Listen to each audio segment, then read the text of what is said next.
This video is made possible by Skillshare. In Marcus Aurelius Meditations, he gives us a timeless piece of wisdom for overcoming our obstacles. He says, "The mind adapts and converts to its own purposes the obstacle to our acting. The impediment to action advances action. What stands in the way becomes the way."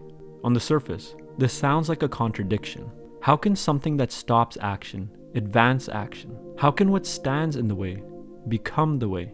If I come across a roadblock, an obstacle to my action, how does this further my action? The simplest way I know to explain this is that understanding the problem is the solution. Let's say I'm driving my car and I come across a blocked road. So I have a little conversation with myself. Question: what's stopping me from reaching my destination? Answer: the blocked road. What's stopping me from overcoming the blocked road? Nothing. I have to take a different path. So by understanding the problem, I arrive at the solution. I have to take a different path. But now I have a new problem. I don't know what path to take. So I have another conversation with myself. Question: what's stopping me from finding the right path? Answer: my knowledge of the area.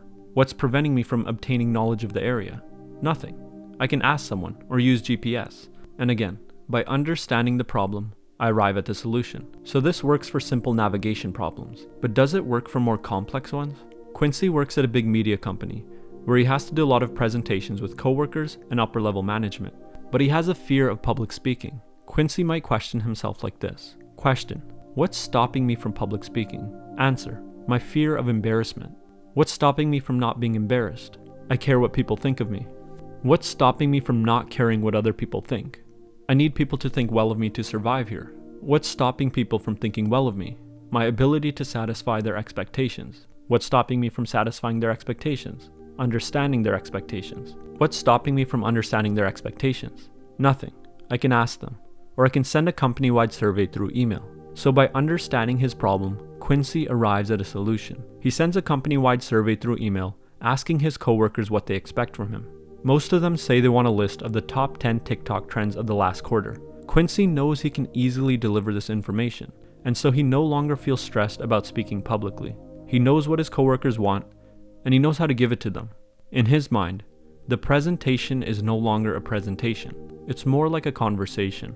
But this process unfolds differently if Quincy's problem is different.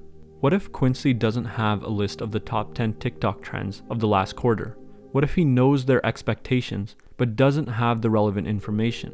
The questioning process looks like this. Question: what's stopping me from satisfying their expectations? Answer: I don't have the relevant information.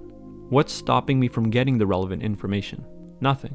I can email the right peers and get it from them. So this time, Quincy arrives at a different solution. He reaches out to people that do have the data and no longer feels stressed. Again, he knows what his coworkers are expecting and he knows he can deliver it. But what if the data was actually not accessible?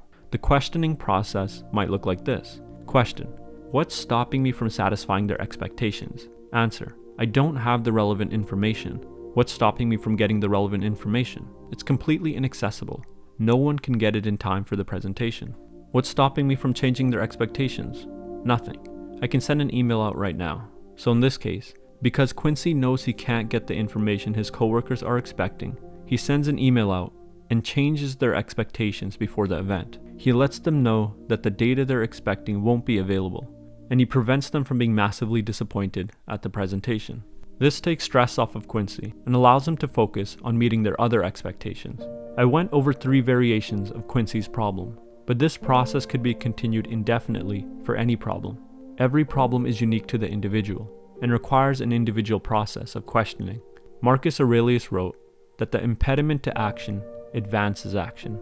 What stands in the way becomes the way. By understanding our problems clearly, we arrive at a solution. By engaging in a genuine process of self-questioning, of asking ourselves, what's stopping me, over and over, we eventually arrive at an answer where nothing is stopping us from taking the next appropriate action. Or in other words, understanding the problem is the solution. But that's just my opinion and understanding of Marcus's words. I'd love to hear your perspective in the comments.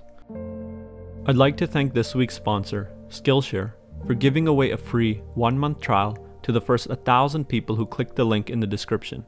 And after that, it's only around $10 a month. Skillshare is an online learning community with over 25,000 classes in design, business, and more.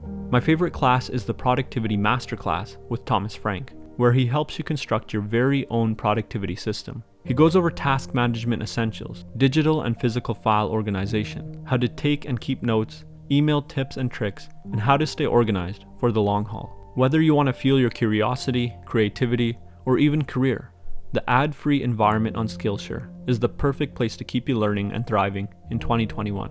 As always, thanks for watching, and I'll see you next time.